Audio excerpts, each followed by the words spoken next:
कि रात नहीं ख्वाब बदलता है, मंजिल नहीं रास्ता बदलता है। जज्बा रखो हमेशा जीतने का, क्योंकि किस्मत बदले ना बदले वक्त जरूर बदलता है। जय हिंद, बहुत बहुत स्वागत है आप सभी का आपके अपने YouTube channel Saxena CP classes में। दोस्तों, आज के वीडियो में हम लोग घन के बारे में पढ़ेंगे। घन जिसको इंग्लिश में क्यूब बोला जाता है, क्यूब बोला जाता है। और वादा करता हूं, अगर क्यूब के बारे में कुछ भी नहीं जानते हैं, जीरो अगर आप जानते हैं, तो वीडियो को लास्ट तक देखना। और इससे रिलेटेड मैं प्रश्नों को भी आपको करवाऊंगा और एक एक फार्मूले को आपको दिमाग में न उतार दिया तो कहना। दोस्तों, तो शुरुआत करने से पहले छोटी सी रिक्वेस्ट है, चैनल पे नए होंगे चैनल को सब्सक्राइब कर लीजिएगा, वीडियो को लास्ट तक देखिएगा। अगर वीडियो पसंद आएगी तो वीडियो को शेयर जरूर करना मेरे दोस्तों। तो आइए ज्यादा न देर करते हुए हम लोग शुरुआत करते हैं।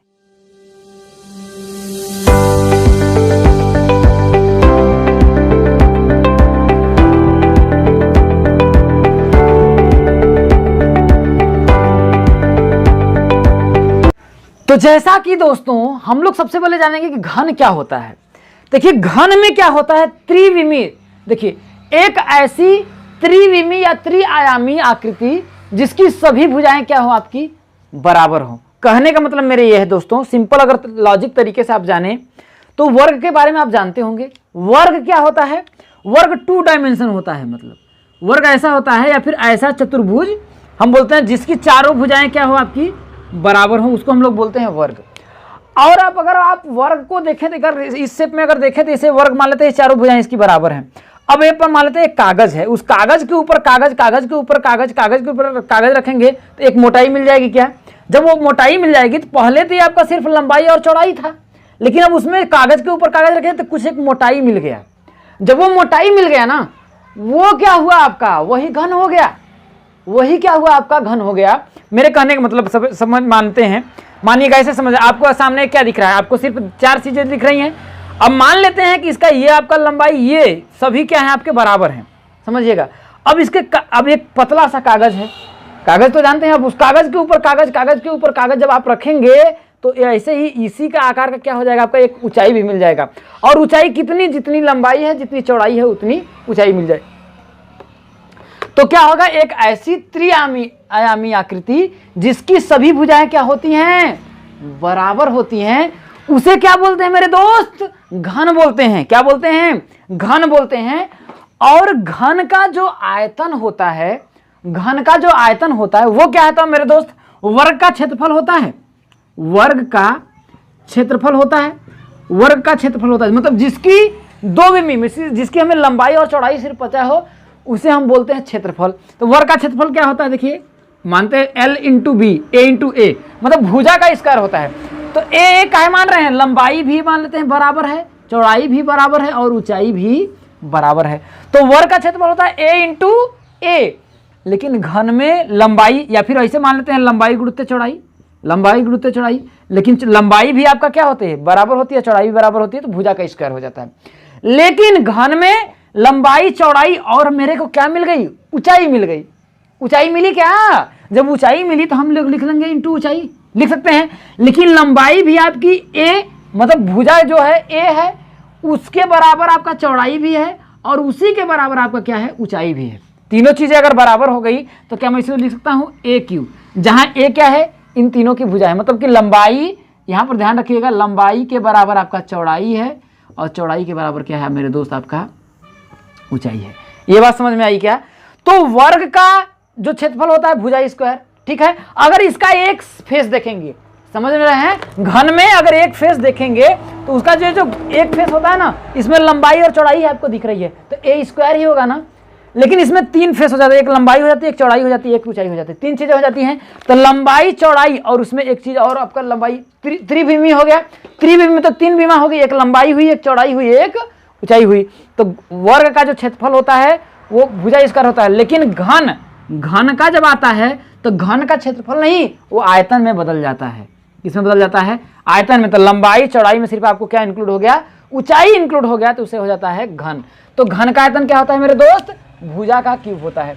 घन का विकर्ण क्या होता है, देखिए घन का विकर्ण अगर यहां से आपका सीधे यहां तक लिया जाता है तो इसमें ये देखिए, ये ए स्क्वायर इंक्लूड हो जाएगा, ये वाला एक ए स्क्वायर इंक्लूड हो जाएगा, ये वाला ए स्क्वायर इंक्लूड हो जाएगा। तो अगर हम ए स्क्वायर प्लस ए स्क्वायर अगर करें तो आपका क्या हो जाएगा, 3a स्क्वायर होगा। तो ये ए स्क्वायर क्या होगा, करड़ी से बाहर हो जाएगा, तो ए करड़ी में 3, जहां ए आपका क्या था मेरे दोस्त, भुजा था। क्या था, भुजा। तो घन का जो विकर्ण होता है भुजा करड़ी में 3 होता है।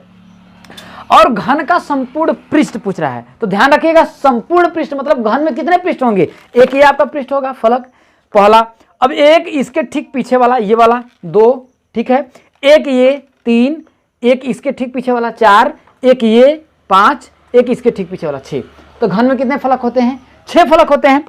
अब आप अगर बताइए एक पृष्ठ, पृष्ठीय क्षेत्रफल ना, तो संपूर्ण पृष्ठ, तो एक पृष्ठ अगर देखा जाए तो क्या है, किस शेप में है आपका, वर्ग के ही शेप में था। पहले कागज था, अब कागज के ऊपर कागज, कागज के ऊपर कागज हमने रख दिया तो इतना मोटा हो गया, तो उसमें क्या हो गया, लंबाई भी, चौड़ाई और ऊंचाई तीनों बराबर हो गई। तो एक फेस का अगर क्षेत्रफल देखा जाए तो क्या है आपका, देखिए ये लंबाई ये चौड़ाई, तो लंबाई गुणित चौड़ाई क्या होगा, दोनों बराबर है। तो ये अगर मानते हैं ए है और ये भी ए, दोनों बराबर है, तो ए स्क्वायर होगा क्या, ए स्क्वायर होगा क्या। जब ए स्क्वायर है तो आप बताइए कितना फेस है, देखिए एक इसके पीछे वाला 2, इस एक देखिए ये ऊपर, एक इसके नीचे वाला 3, 4, फिर एक बगल और इसके बगल वाला, ठीक है, 6 हो गया।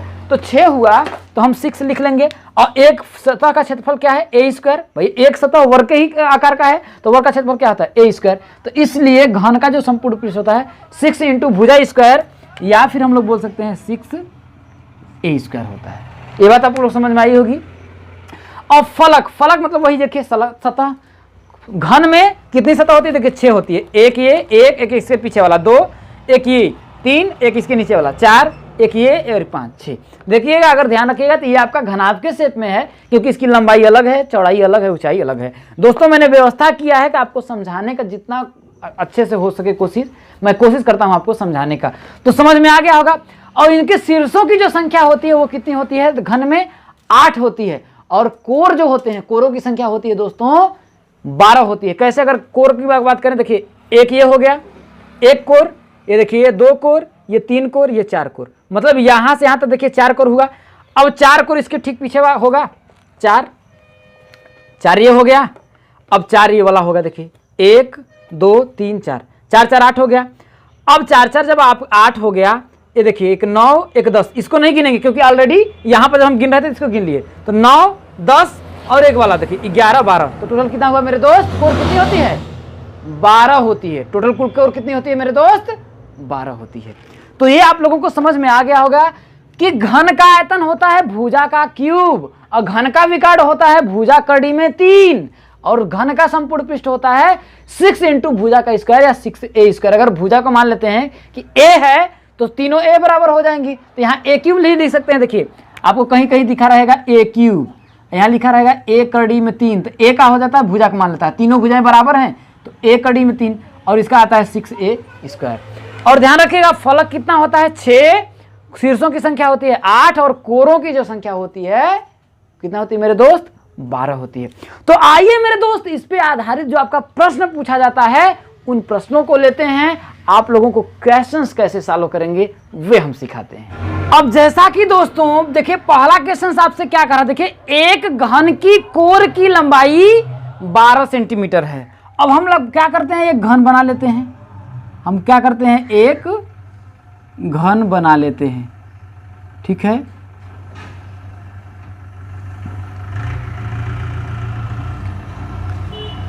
ये घन बन गया। अब घन बन गया तो इसमें कह रहा है घन की कोर की लंबाई, मतलब ये आपकी क्या होगी, ये कोर है ना।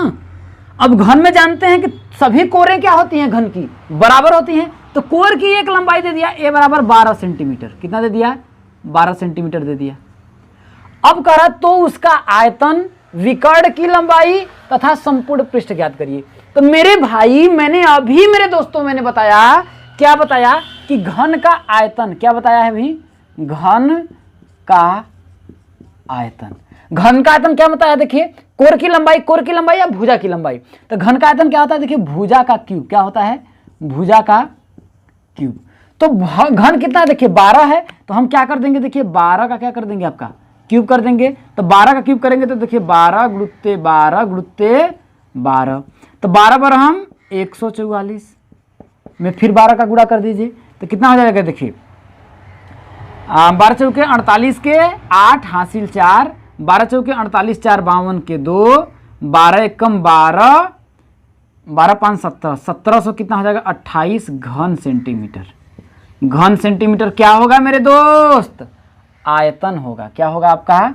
घन का आयतन जो होगा तो इतना होगा। अब कह रहा है उसका विकर्ण, तो मेरे भैया घन का विकर्ण का फॉर्मूला क्या होता है? तो हम लिख लेंगे घन का विकर्ण। तो घन का विकर्ण अभी हमने बताया क्या होता है? भुजा करड़ी में क्या होता है? 3। तो भुजा आपका कितना है? अभी हमने किया 12, 12 और करड़ी में कितना? 3। ये होता है इतना सेंटीमीटर हो जाएगा। क्या हो जाएगा आपका? घन का विकर्ण हो जाएगा। अगला क्या कह रहा है आपका? देखिए तो उसका संपूर्ण पृष्ठ। क्या कह रहा है? संपूर्ण पृष्ठ। तो हम लिखेंगे घन का संपूर्ण पृष्ठ बराबर क्या होगा? 6a²। ए स्क्वायर कहाँ है? यहाँ पर भुजा है। क्या है आपका? भुजा है। तो 6 गुणुत्ते ए का मान कितना दिया? देखिए 12 सेंटीमीटर दिया है ना। तो इस 12 को क्या करेंगे? यहाँ पर रख देंगे। क्या करेंगे? रख देंगे। तो क्या हो जाएगा? देखिए 6 गुणुत्ते 12 का स्क्वायर 12 पर हम 144, इसका 6 में गुणा कर दें। 6 चौके 24 के 4, 6 चौके 24 2 26, 6 कम 6 2 8, 864 क्या हो जाएगा? वर्ग सेंटीमीटर होगा। क्या होगा मेरे दोस्त? वर्ग सेंटीमीटर होगा। और यही क्या होगा? आपका आंसर हो जाएगा। आयतन 1728, विकर्ण 12 कड़ी में 3, क्योंकि भुजा कड़ी में 3 होता है तो वहां पर हमने रख दिया। भुजा कितना आपका? 12 दिया है, कड़ी में 3, और घन का संपूर्ण पृष्ठ 6a²। ए स्क्वायर जहां का है 6 इंटू भुजा का होल स्क्वायर कर लेंगे। तो सिर्फ मान रखना है और आपका आंसर आता ही चला जाएगा। देखिए दूसरा क्वेश्चन क्या कह रहा है? बहुत ही अच्छा और बहुत ही अच्छा बढ़िया क्वेश्चन है। अब क्या कह रहा है? देखिए कि एक घन का आयतन 125 घन सेंटीमीटर है, तो घन के कोर की लंबाई। तो देखिए सीधा बात, जहां कोर कहा, तो अभी मैंने बताया ये कोर है। कोर मतलब साइड, भुजा की लंबाई पूछ रहा है। क्या पूछ रहा है? भुजा की लंबाई आपसे पूछ रहा है। तो घन का आयतन क्या होता है मेरे भैया? घन का आयतन का फॉर्मूला क्या होता है? भुजा का क्यूब। तो यहां हम फॉर्मूला लगा देंगे कि हम जानते हैं, यहां हल करिए। हम जानते हैं, क्या जानते हैं भैया? क्या जानते हैं कि घन का आयतन बराबर होता है, क्या होता है? भुजा का। देखिए घन का आयतन दिया कितना? देखिए 125 दिया तो लिख देंगे 125 घन सेंटीमीटर। तो घन के आयतन का फार्मूला क्या होता है मेरे दोस्त? भुजा का क्यूब होता है। क्या? तो क्या मैं यहां पर नहीं लिख सकता हूं भुजा का क्यूब? और इसी के बराबर दिया 125 सेंटीमीटर, 125 घन सेंटीमीटर। तो हमें अगर भुजा निकालना है तो ये जो क्यूब है इधर आ जाएगा, तो करड़ी में 3 यहाँ पर 125 हो जाएगा। तो 125 का जब आप घनमूल निकालेंगे कितना आएगा? 5 आएगा। कितना आएगा? 5 आएगा। तो भुजा बराबर कितना हो जाएगा मेरे दोस्त? 5 सेंटीमीटर। कितना हो जाएगा? 5 सेंटीमीटर। अब दोस्तों एक क्वेश्चन क्या कर रहा है? देखिए बहुत ही बढ़िया क्वेश्चन है, इसमें कुछ खास नहीं है। क्या कर रहा है? देखिए कि 1 लीटर तेल की कीमत 2.15 रुपए है और एक कनस्तर की कीमत क्या होगी? ये मान लेते हैं कि कनस्टर हो गया। ये मान लेते हैं आपका एक कनस्टर है। कनस्टर में अगर देखेंगे तो घनाभ के शेप का होता है, जिसमें तेल ओल रहता है। आप लोग समझ में आ रही होगी बातें। तो जबकि एक कनस्तर में 22 लीटर तेल आता है। अब आप समझिएगा, ये बात कर रहा है। देखिए कि 1 लीटर तेल की कीमत क्या है? तेल की कीमत बराबर 2 रुपये 15 पैसे। यही है क्या? हम लोग हल करते हैं। यही कह रहा है क्या कि 1 लीटर तेल की कीमत 2 रुपये 15 पैसे। अब कह रहा है कि एक कनस्तर की कीमत क्या होगी? जबकि एक कनस्तर में 22 लीटर तेल आता है। तो भैया एक कनस्टर में 22 लीटर तेल आता है, तो 1 लीटर तेल की कीमत कितना है? 1.5 है, 2.5। तो 22 लीटर क्या होगा? 22 का इसमें गुणा कर देंगे। तो हम लिख लेंगे कि एक कनस्तर की कीमत बराबर, एक कनस्टर की कीमत बराबर कितना हो जाएगा भैया? 22 गुणुत्ते 2.15। ऐसा क्यों? हम कह रहे हैं कि 1 रुपये की हमें 2 टॉफी मिल रही है। 1 रुपये कितनी टॉफी मिल रही है? 2 टॉफी मिल रही है। तो 22 रुपये की कितनी टॉफी मिलेगी? तो 22 का 2 में गुणा कर देंगे ना। अब बताइए 1 रुपये तेल का कीमत इतना है, कहने का मतलब 1 रुपये में इतनी टॉफी हमको मिल रही है। समझिए, तो भैया 22 रुपये में कितनी टॉफी मिलेगी? तो 22 का इसमें गुणा कर देंगे तभी तो मिलेगा, तभी तो पता चलेगा ना। तो वही कह रहा है कि 1 लीटर तेल की कीमत इतने रुपए है, तो भैया 22 लीटर तेल की कीमत क्या होगी? तो भाई 22 का इसमें गुणा कर देंगे तो आपका कितना आ जाएगा? देखिए 22 पचे 110, 22 एक कम 22, 10 32 33, फिर 22 दूना 44, 3 47, कितना होगा? 47.30 इतना रुपए आपका क्या होगा? कीमत होगी। तो उम्मीद करता हूं दोस्तों ये जो चीजें मैंने आपको बताया है बहुत ही अच्छी तरह से समझ में आएगा। और 2 टाइप का और प्रश्न है जिसको हम लोग प्रश्नावली में प्रश्नों में करते समय उसको हम लोग कर लेंगे। तो दोस्तों इस वीडियो में इतना ही। अगर उम्मीद करता हूं आप लोगों को सभी चीजें पसंद आई होंगी। अगर पसंद आई तो ज़्यादा नहीं, एक लाइक कर देना। चैनल पे नए होंगे चैनल को सब्सक्राइब कर दीजिएगा। और यदि आप मेरा सपोर्ट करना चाहते हैं तो मेरा डिस्क्रिप्शन में आपको लिंक मिल जाएगा, पेटीएम, फोन पे, जो कुछ भी है। अगर आप चाहते हैं डोनेट करना तो आप वहां से हमें कर सकते हैं। दोस्तों इस वीडियो में इतना ही, फिर मिलूंगा अगले वीडियो में एक नए चैप्टर को लेकर के लिए। तब तक के लिए दोस्तों जय हिंद, वंदे मातरम।